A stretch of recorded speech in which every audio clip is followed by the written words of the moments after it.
Plans. Yes, so Go in. good evening, Chair Moody. Today we have this Christie Avenue Park expansion and redesign, which is a part of the Marketplace project.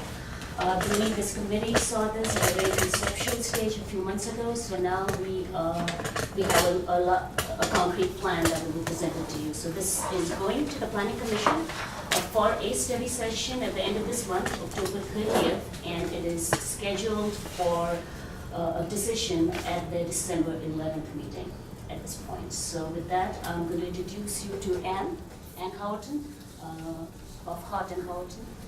Did you? Oh, okay. So I think everybody here knows Tim Bacon. I was here last month. Yeah, you mentioned to me. I'm in the minutes, yes. Nice to see everyone again. Just as the next step in the overall marketplace redevelopment, as Mira mentioned, we were before you to take a look at a conceptual plan for the Christie Ave Park expansion a few months ago. We've been refining that plan with input from yourselves as well as the Parks and Recreation Committee, whom I believe we've now met with twice. A study session with the Planning Commission. We actually are sitting down for a study session with the City Council tomorrow night. And so we'll be taking that input as well before our October 30th session. So we're excited about how the plans are developing and look forward to any input. Ann Howerton is our landscape architect, and we'll walk you through some of the latest concepts that we've been exploring.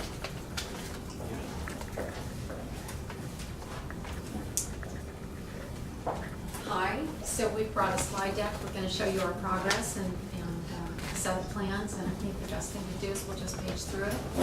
And Sarah, do you want to Yeah, flip? do you want me to want- flip? Whenever you guys want to. Flip. that might be easy.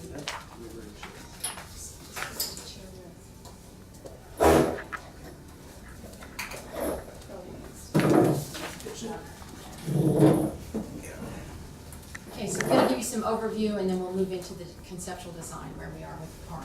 So first of all, you're looking at the existing site photo, and the red line is showing the proposed park area in its entirety. To the left is the existing area, and then you see a line that's just to the right of the mid-space, and proposed is the area to the right.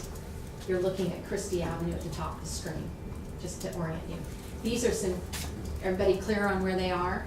This is the public market down here. Okay. I'm sorry, I just want to make sure I have it clear. So the park is now just that sort of green circle, and it will Yes. expand to go all the way up to. And it's expanding into this area that's currently a So it's- parking lot.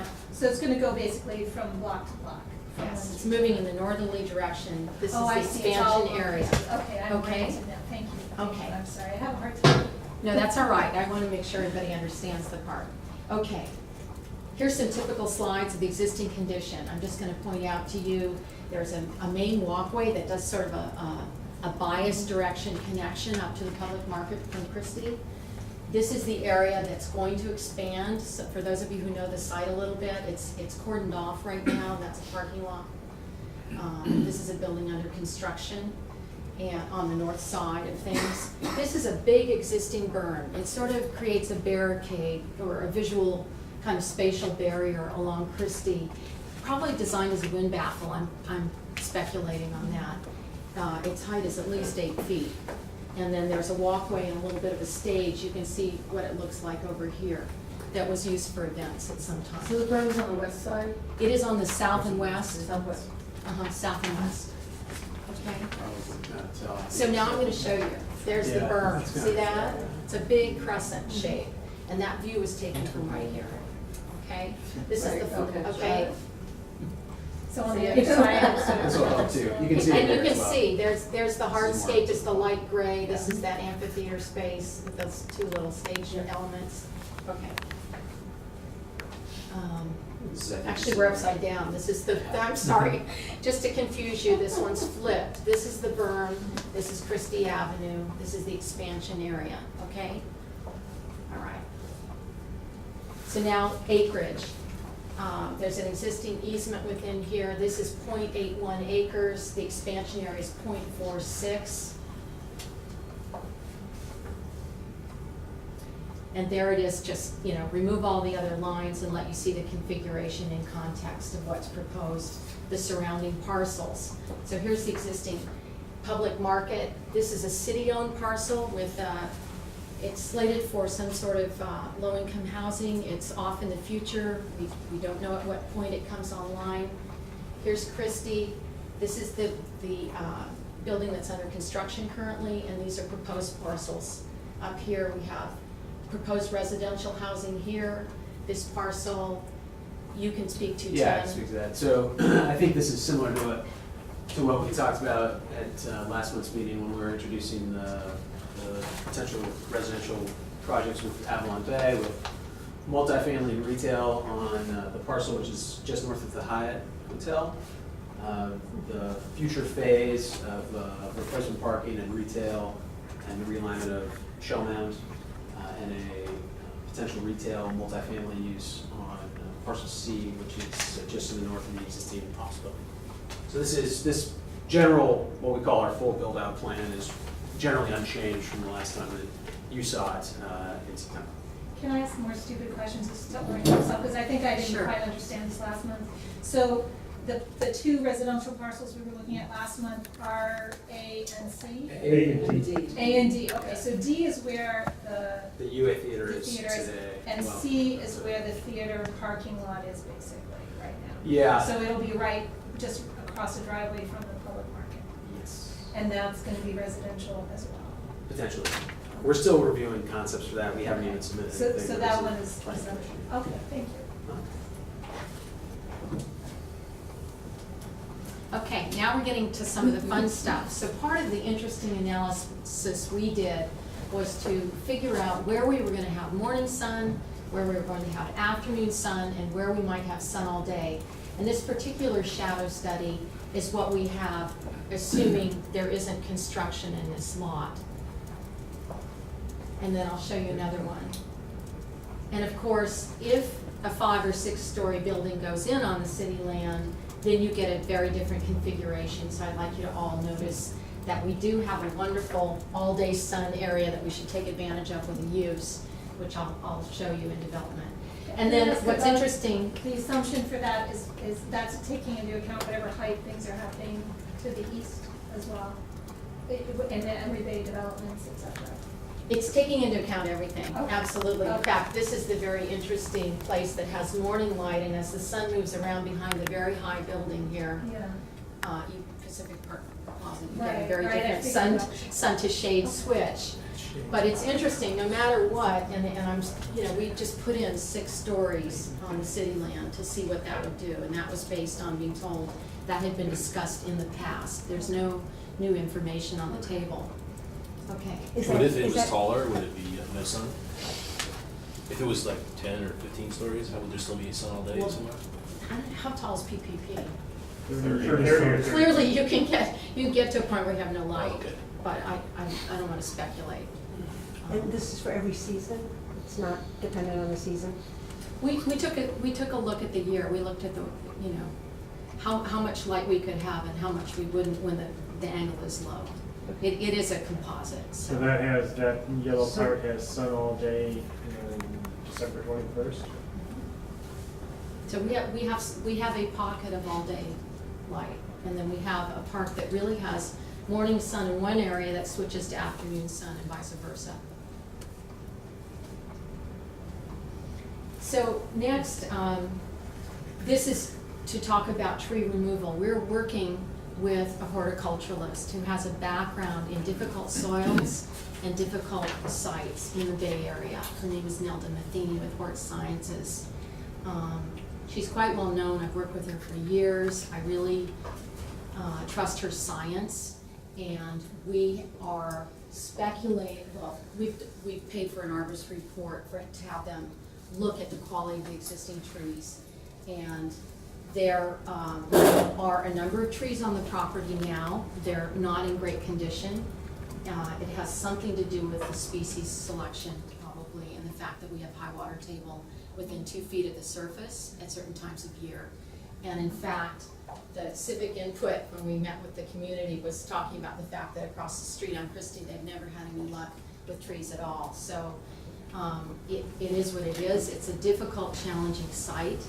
I do think that the situation could be improved upon by picking trees that are capable of surviving in a situation where they have some saturated soil seasonally. So we're taking a very strong look at that.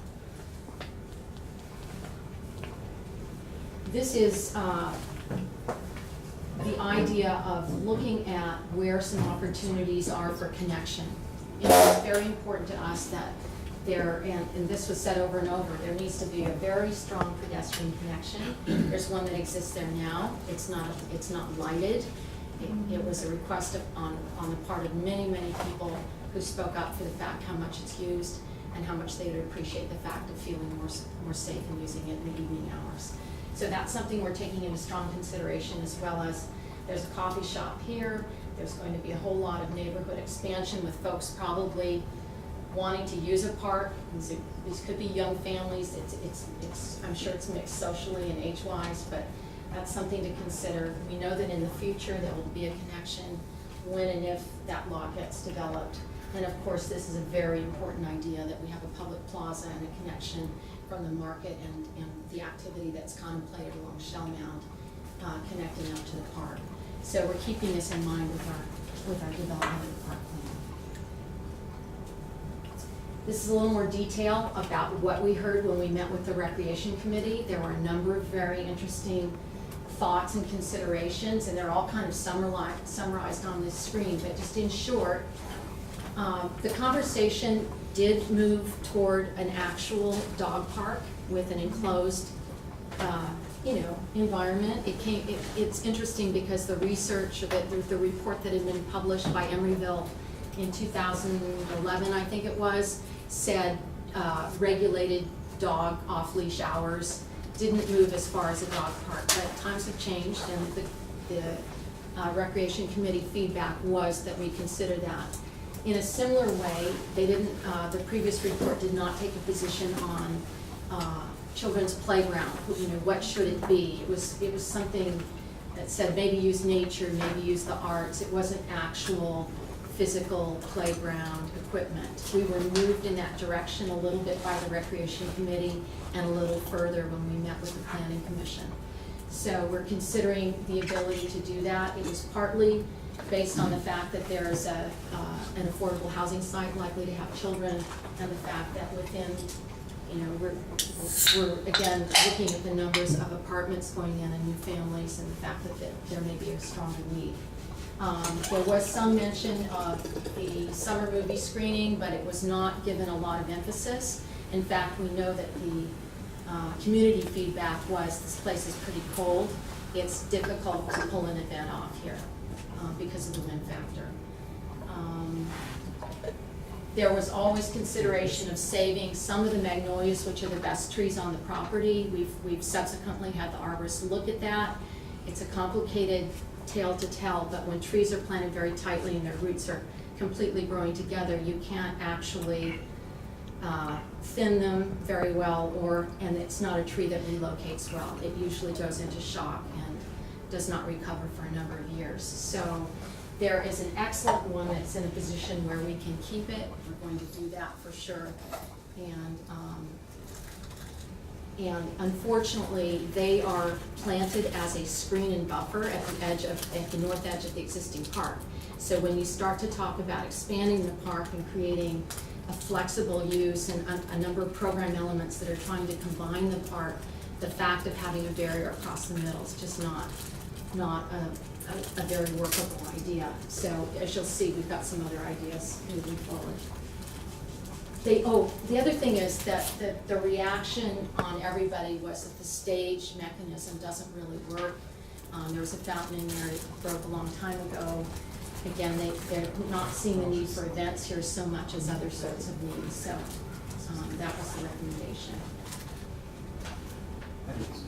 This is the next slide. Okay, so now we're moving to our preliminary design concept. And where we've moved is to try and incorporate a small dog park idea. For that, I've looked at a number of smaller dog parks in very urban places and slightly less urban places. The Park and Rec Committee actually gave us some dimensions that they think are workable. It combines large and small dogs. It's the kind of dog park where you come with your dog and you make sure your dog behaves. It's not like an off-leash situation where there's a lot of territory. but it has a nice gated access, it provides for shade, it has a kind of a water, little splash pad, if you will, that's drainable.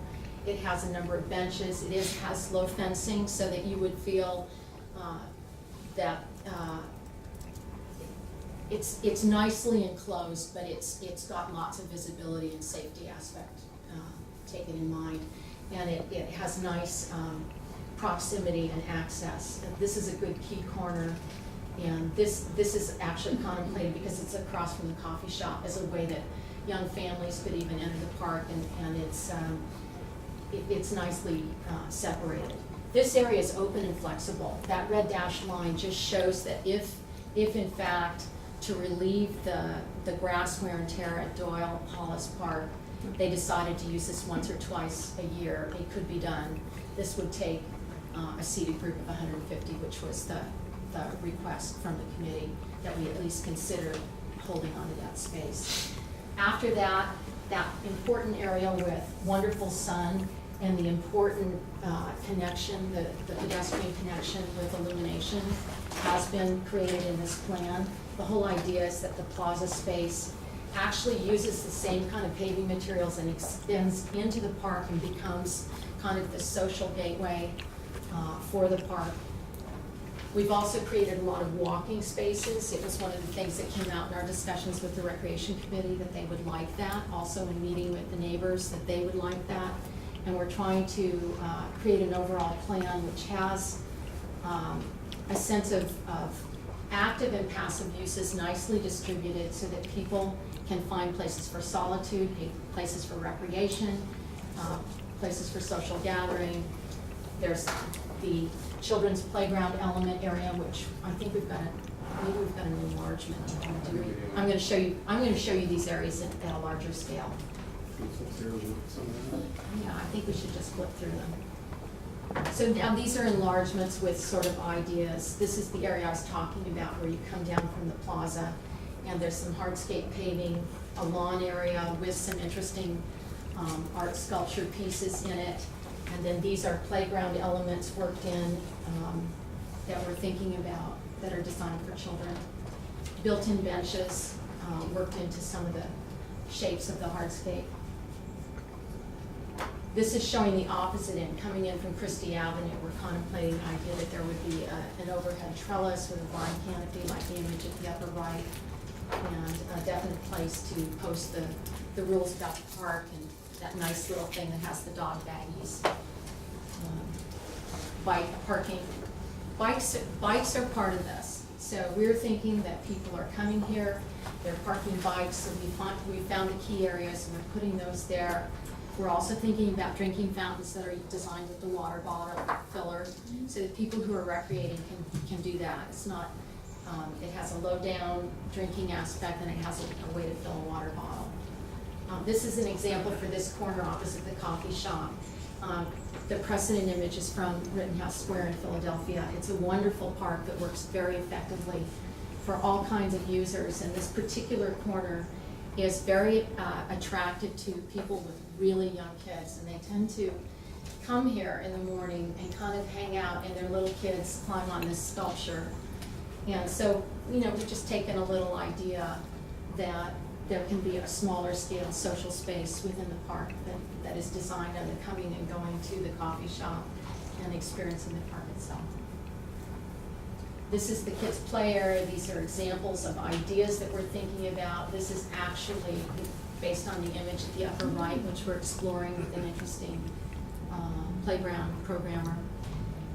Climbing structure and some mats that are bouncing mats. Apparently they're very attractive to kids who are autistic. It's kind of nice to make sure that the park is accessible to all users.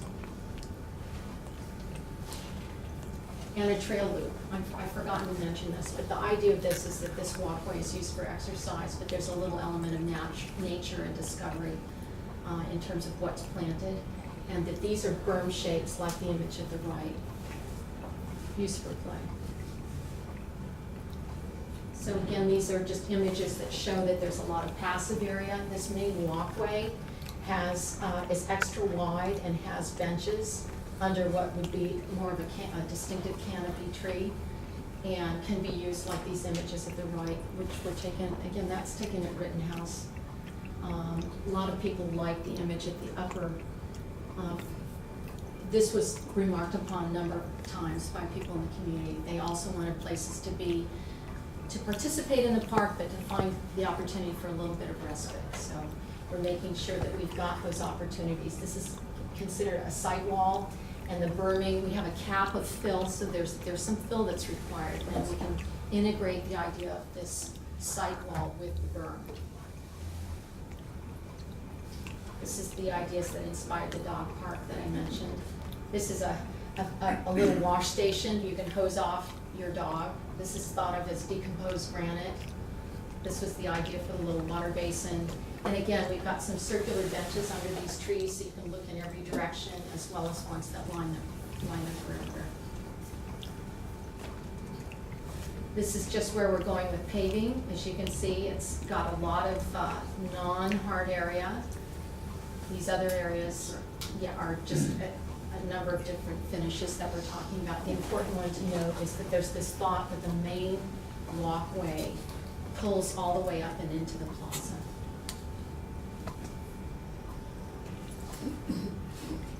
This is the proposed new tree palette.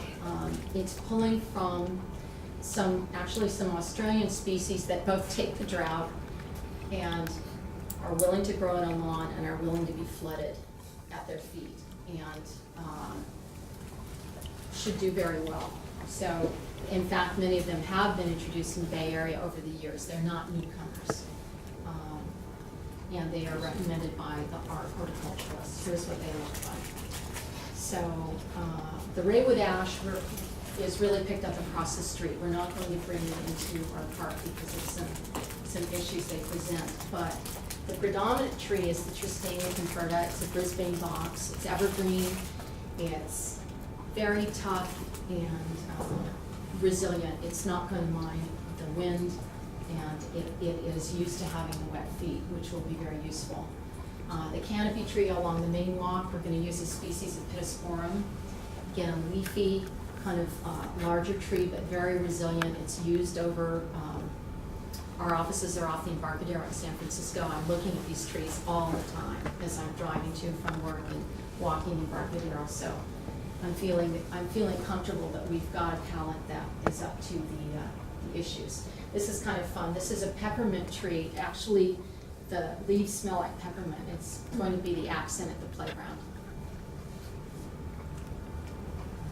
And so then finally, this is just showing you the ground planes. So the green areas are lawn, and the yellow areas are also grass, but they're native coastal grasses, which would be planted as sod and maintained a little higher with periodic mowing.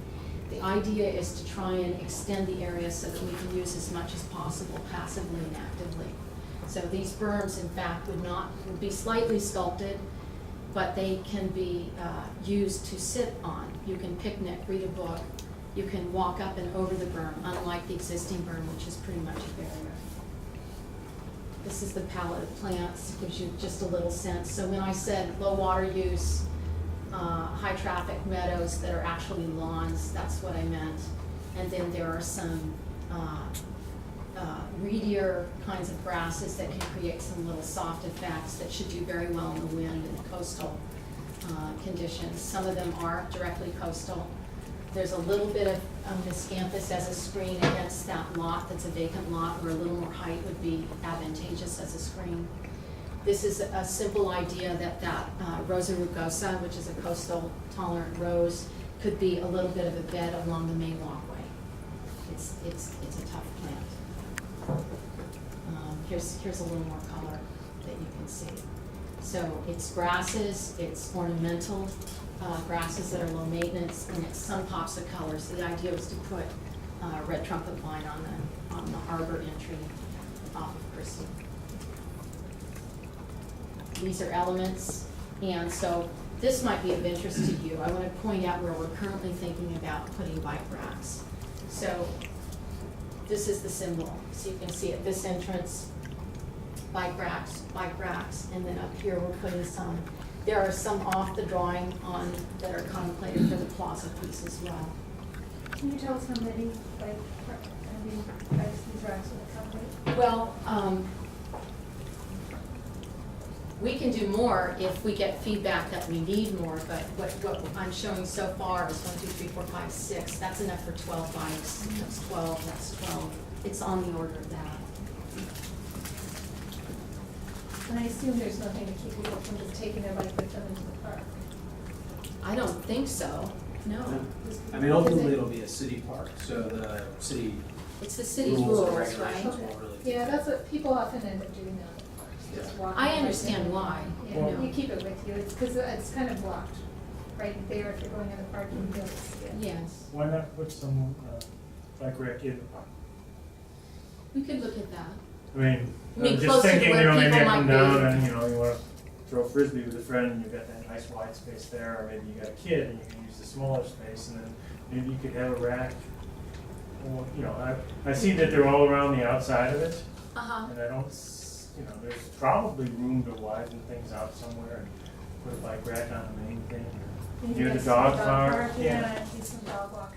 or one for the dog park in that meadow, something Certainly, like that. certainly, this is making a lot of sense to me. You might come here and. I'm thinking yeah. in the park, But I heard you, also in the. not along the perimeter, just a thought. Where those benches are, one of those spaces could be racks, right? Sure. Do people ride their bike to walk their dog? Actually, Some a lot of people people do. ride their bike and that is walking their dog. I see a lot of people with a dog running along the bike lazy. Oh my goodness. Oh, the guy on the skateboard with the dog. Yeah, I see that too. I've seen that guy. Yeah. That dog's fast. Yeah. Okay. So this is just a flavor of the site furnishings. This is the cool drinking fountain where you can fill the bottle right there. This is the, you all follow that? Should we do our marina? I think that's the last sheet. Yeah, so that's kind of what it's looking like at this point. Open it up to comments, questions. Sure. Is the lighting I noticed on the side of the floor that was marked along the main path, is that a very low light or a very large light? It's actually going to be an overhead light of a pedestrian scale, and I'll tell you why. I've done some research on this with lighting designers, and people are much more comfortable if they can see the approaching person's face. And that's why bollards don't work, and that's why an overhead pedestrian scale campus light works well. So that's the thought. Any concern I about? just wanted to say that I'm on the Parks and Rec committee, and you've been working with us really closely, spent a lot of time listening to our concerns, and I think we were very, very happy with what you did. So Thank you. it's just like my comment is I really like it. Was there concern by this meander, which I kind of like, but I'm thinking some people might want an actual line of sight. Are all you the talking way about through. this walkway? Yeah. So the central Was there- walkway meander? That's the reason I came to the meeting. Please take that out. It's like, this is such a huge, huge connection. It's like the pedestrian expressway to get from Christie Avenue, ultimately to cross over the railroad tracks. So the whole flow has got to be like clearly visible. So when you're standing in one place, what you really want to see is, I'm gonna go from here to there, I know how the connections work. And meandering paths look great on paper, that they got a lot of character. And if you were going to be in the park just to like sit in the park, that's great. But the function of this thing is so incredibly important that that's probably one of the few things that works well about that park right now. And although what's there right now is even too narrow, because people tend to congregate on that path. It's actually, it is the best feature of that. So I really urge you to make that a straight shot. If you need to put like big arcs for interest on the side, but it should be really clear. If I'm walking in the entrance, I should be able to see exactly to where I'm going on the other side and have the feeling of it's going to continue on and connect ultimately across the railroad tracks. Okay. Other comments on that comment? I mean, I'm just trying to round out perception, because I had a different comment also to respond to, which you said, give us something on that path, give us an experience. So so it's a fine line. I Yeah. think I can probably achieve both objectives. Yeah, Understand that the lighting, the cadence of the benches, the increased width, it's Mhm. 3 times as wide as what you have right now. It's a Good. very exaggerated, Good. almost an esplanade feel to it. Mhm. In other words, those people who are gonna linger or chat, I hope they'll take a bench, stay out of your way, you're on a mission. But let's just say it should be easy to sidestep people who passed each other because of the width. Mhm. And provided I haven't really cut off your view, It you has. can It's like see that's- from A to B. You can, but that's not how people You're s- walk. People walk, I want to get from here to there. It's like, I want the fastest way possible. And because this is the nature, I mean, it's so important, this thoroughfare is so highly used, and we want it to be used more. So to address the other concerns, really just stepping back and putting benches on the side will work. I'm absolutely convinced that that'll work. But what you've shown right there does not work. That's not how people walk. Think of it, somebody described 2 things. They said, Emeryville has been designed by people who don't walk. And I say that because that isn't how people walk. They walk. And you'll often see, like over by the Denny's restaurant, people will create their own path to get from here to there. And it's a straight line. Yeah. And so that's really what we're looking for. And the other comment was, design it like you were designing it for a car, thinking of the pedestrians as cars. You wouldn't have cars meandering all over here to get from here to there. So if you could straighten that thing out so it's visually, it's like clear. You know, if you want to add interest on the side with arcs and things, but the main path, if you could keep that direct shot, and kind of like eliminate those at the top of the screen where you do splits, get rid of that and make it one. Well, those are crosswalks, so So- at some point, we probably have to, we're either favoring one and getting rid of the other. I mean, it is a little bit of I an think issue. to that point, Yeah. the development of that area to the east is still so much in Yeah. flux that I think that that's probably something that can be tackled as we get there. How do you make the transition from the park across the street? Yeah. I think that's Yeah. a good point to That's make. a good point but to make, though. I think that So- we can take a look at that as we continue It's to one of the develop things that I the see parcel. really, really often is we create these islands that you have to walk around. And again, people don't want to walk around things. I want to get from here to there. And the other thing to consider for that whole thing is we just came back from Europe and saw some absolutely fabulous places, public spaces, where they blurred the lines between the street and the plaza. And what extends the alley, the service alley basically, to 63rd Street, I would really encourage you to make that less of a street, a curbless street. That's something that feels more like a continuous plaza kind of thing. Yes, well, that's what we're thinking. That's, That's Okay. supposed to have a, Which if I part? said, are you talking about this? No, I think he's talking about. Are you talking about up here? I think it's- Oh, the whole I street. think it's from here. exactly. Oh, Yeah, the yeah, whole yeah, thing. yeah, Oh, yeah, yeah. I didn't catch your point. Yeah, because you're not planning on having tons of traffic on a thing like that, right? Well, so right there's now, gonna be some so, parking. So Tim So- should speak to yeah, that. so this is a fire lane today Right. that is one way in this direction. So we need to maintain the traffic being able to head this way. Now, not a lot of people park back here. The people that park back here most often are vendors or people that know that there's a back way into the food hall. Right. People that are running the restaurants that are there. There's loading and that sort of thing. Now, I think that the idea here, as we've That's mentioned in some of our other 63rd plans- Street, right? No, 63rd is here. That's 63rd, and that's gonna be, So this is that is gonna what- be end up being a publicly dedicated street? Probably not. Gonna It be would be private for property? public, it would be private property, but it would be for public use. Because, on my way here, I was thinking that, one of the things that's wrong with the city is that the parcels are too large.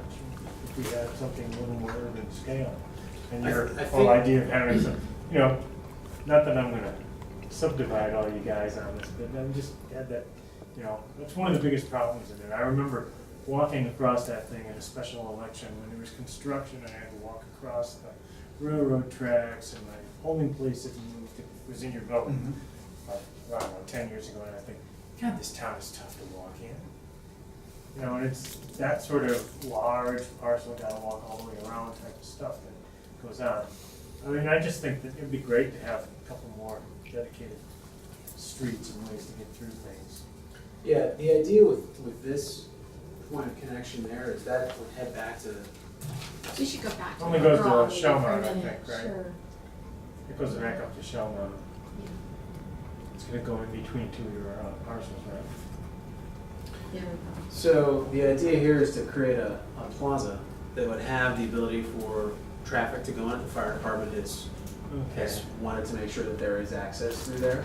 But our idea is to be able to close it down for farmers markets, for people to walk through, just to enjoy the area. And as Ann mentioned, the pathway that would come through here, the general idea is to carry Yeah, the if they were wide enough, it would materials. work probably. Right, so, you know, as for this is to maintain vehicular access to whatever happens here, if it's retail or if it's multifamily or whatever it may be, as well as to continue the out nature of that one-way street, Oh, the existing public market. Are you gonna leave that as a one-way street?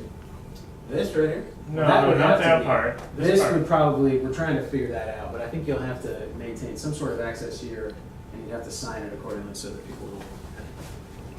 Okay, so you're thinking two-way then, Yes, so that you can get into parking or Right. Shelmont or up to Shelmont. that's right. Can I, Sorry. I just want to say something on what you said and what John said. I think what John's talking about is not taking away traffic, but making the sidewalks curbless, so there's more of Yeah. a seamless feel, Yeah. which Uh-huh. slows down traffic and Uh-huh. makes it feel a little more like pedestrian priority Mhm. space, even though cars are allowed, but You're not really driving too fast on this. yeah, so I think that's a really nice idea, and, sort of tagging on what Tom was saying, I think one of my very first day when I first moved to Emeryville, I walked to Trader Joe's, I live across the tracks, and it took me 45 minutes, and I was really frustrated by the time I got there, and so I think one of the things we can do is signage, because I had no idea how to get where I was going, and it would be nice for somebody, you know, the people who live at Pacific Park Plaza will obviously know where they're going, but for somebody who doesn't know what's on either side, if I'm looking like, well, I wanna get to the Amtrak station and I'm on this side of the park, where do I go?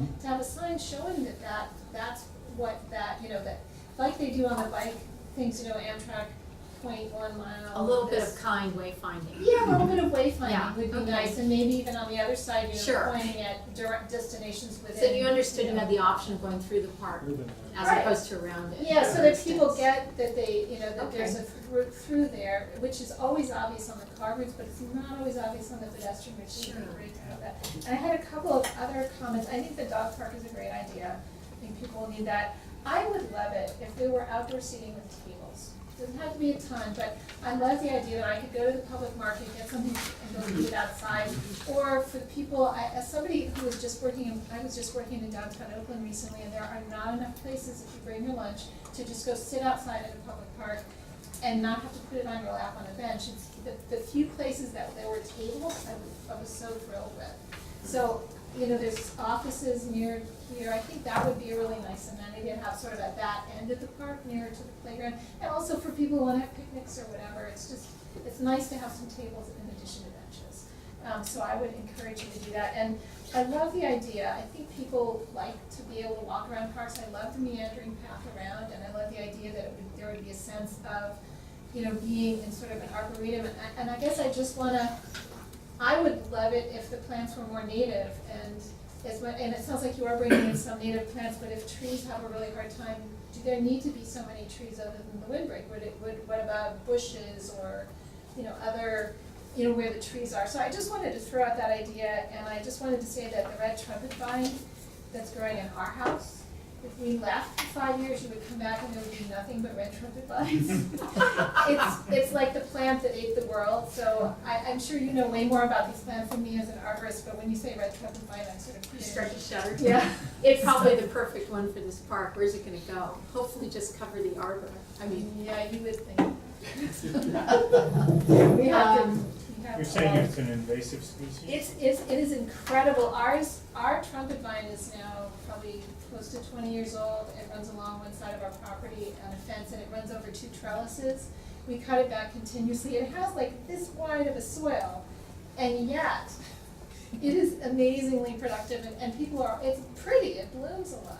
But it also scares me. I really think it's gonna take. We would not do it if we had to do it over again, so. In Emeryville, at least where I live, which may be different soil conditions, red-trunted vines do exceedingly well, so Yeah. maybe too well. Other comments from anyone? I have one general comment, and that's kind of a big, it's kind of an overall concern with the whole project as a whole. And that is, we're looking at these things parcel by parcel by parcel by parcel. And in doing that, we're not looking at the whole. And there are 2 problems with that. One is the overall pedestrian flow, and the other is transportation. And I don't know if you've seen the e-box, the study that just came out. There's something that's really encouraging for the short term is AC Transit is looking at doing a lot of route changes. And it's fantastic because for the first time, we're really connecting high-density areas with really high-quality transit. And this, they talk about a bus hub in this area, but they never really defined it. And what I'm afraid of is we're doing all these plans, and we have opportunities to incorporate it. I would love to see it on 63rd Street next to the new, where the theater is right now. If you do that, my concern is, as much as I would love to see this park go forward right now, I'm concerned that by being premature here without knowing the whole flow of things, we have the opportunity to put in a really good transit center that's not on Shell Mountain, but gets the conflicts with the bikes off of Shell Mountain, and I think that's incredibly important. We have a place to put a carpool. We have a place to put a bike pod, which is also incredibly important. But that may also change the dimensions of the park, because it may take just expanding the width of the street 10 feet, but that 10 feet is like really critical. So you as developers of the overall project, I'd really just like to put that out there, and also for the Bike Ped Committee, that we look at how we're going to incorporate transit in this in a way that doesn't create all kinds of conflicts with our bikes. And there's pretty much nothing left from AC Transit down there, or what is there? Right now, there's a 26 that parks on Christie, and I think they're gonna do away with that route. It's not a real useful route. We call it the meanderer, because it eventually gets to West Oakland, but if you take it once, you won't take it more than once. But they actually have some really good plans for some really high quality transit that actually are routes that I think people will actually take and use. So if we can just incorporate those into the whole plan, and I think that incorporating that into how you get across the park is also really important. Because if the buses let out where the theaters are now, and people are going to PPP, how do they get from here to there, and what's the best way? Yeah, I know, just to touch on that comment, there was a large discussion about that at the planning commission meeting on Thursday, and I'm sure we'll be discussing it again with planning commission members and other interested parties as we proceed through the process here. Some really good opportunities there. We can do dynamite. So you want buses off of Shell Mountain that are on 63rd? So And is that a street or is that private property also? 63rd is private property.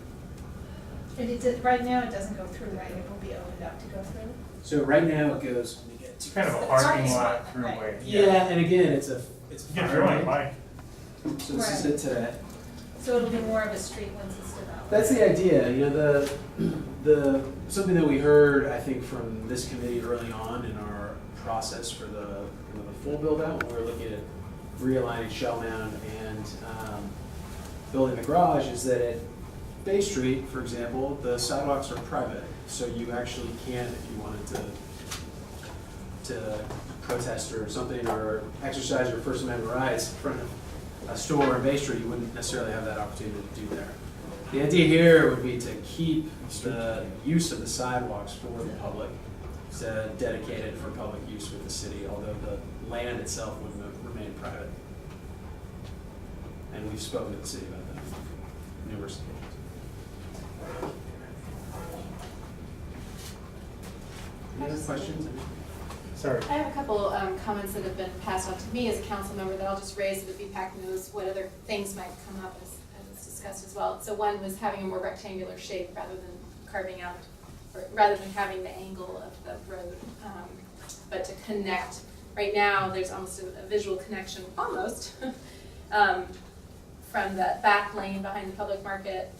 It says existing parking and straight out all the way to 64th. Some comments have been to retain that linear connection so people can, again, find their way rather than having to curve around and then meander a bit.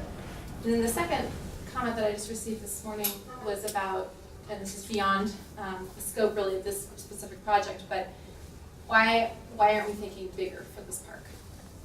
Why not incorporate some of the city land? Why not have something that is truly a central park for this part of town? And we know that Emeryville's woefully below in terms of our goals of having acreage per 1,000 residents. Should we think bigger at this opportunity? So I'm just putting it out there. It's not my point of view, but it's what I've heard from constituents in the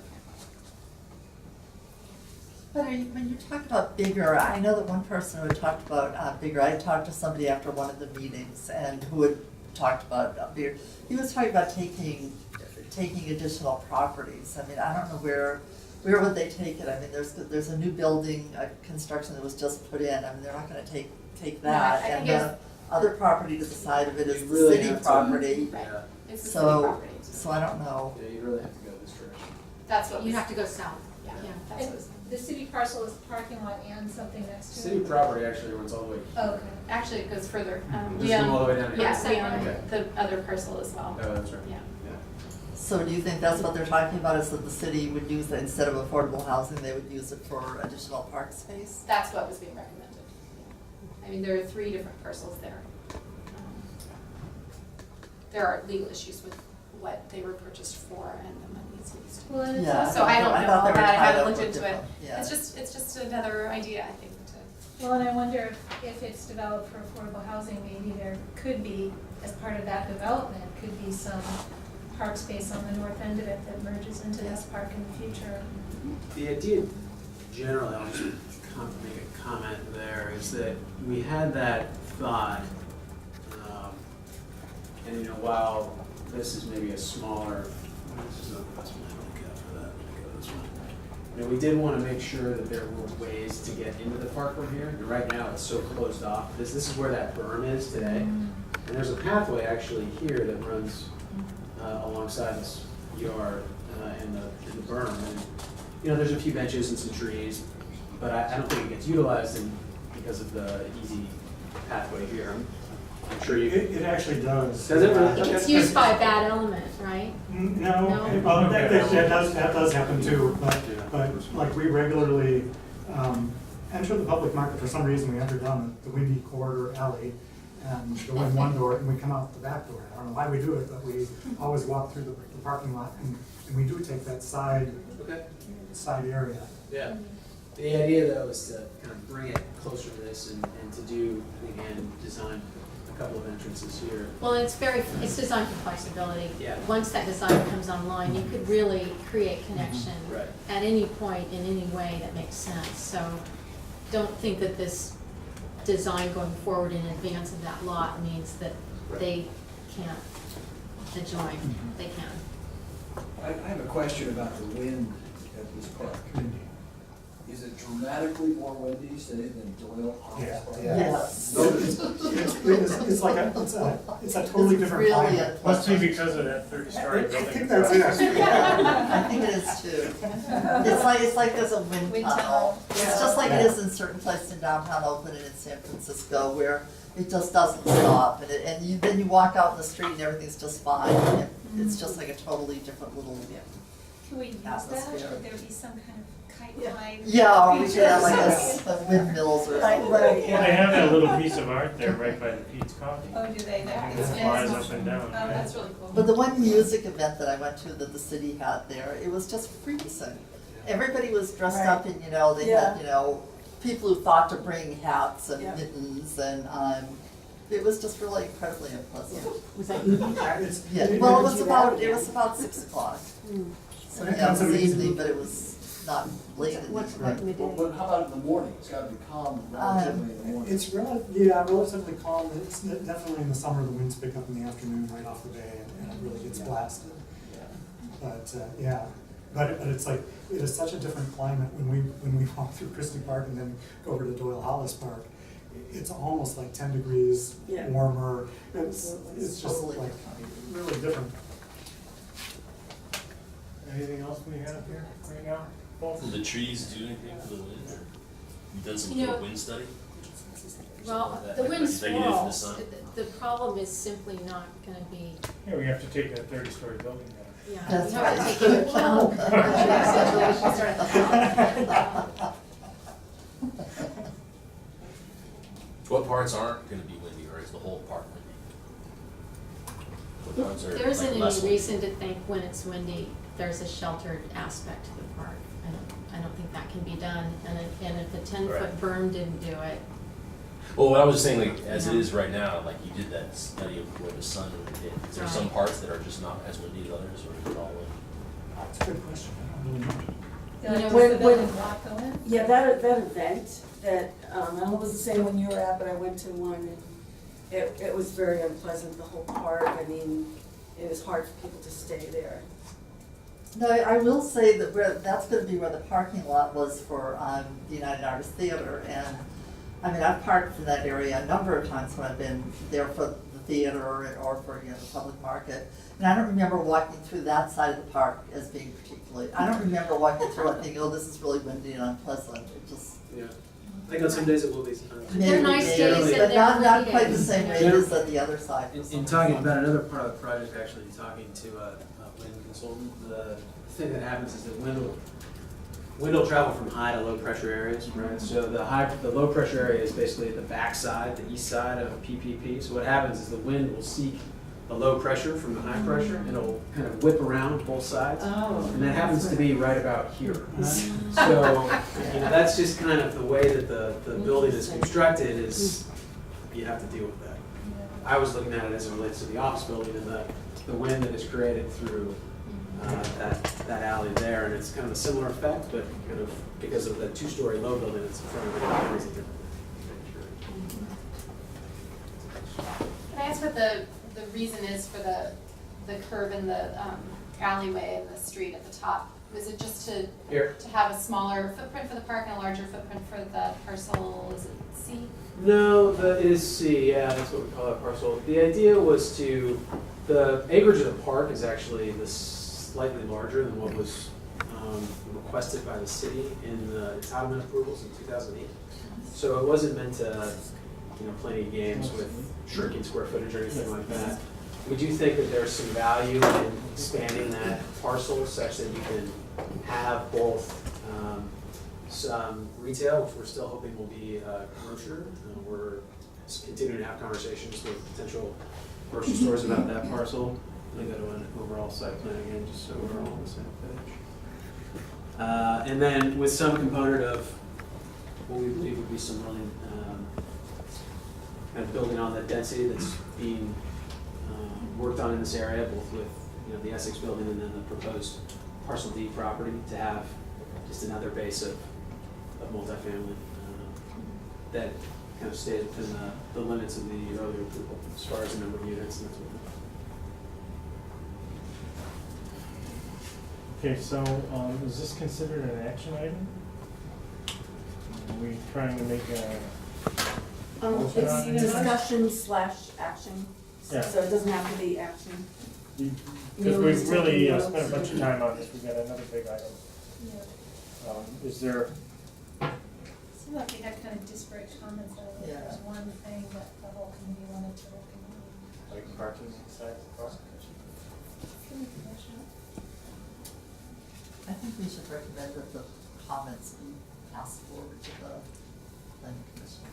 And that, does that happen automatically, or didn't? Yeah, well, it's not that they're gonna read it, yeah. I can totally read it. They also presented at the Right, that's right. presentation. I record all the committee's comments, the key, Yeah. main Okay, comments. so, Yeah, so that becomes part of the report of the planning commission. okay, so shall we move on? For sure.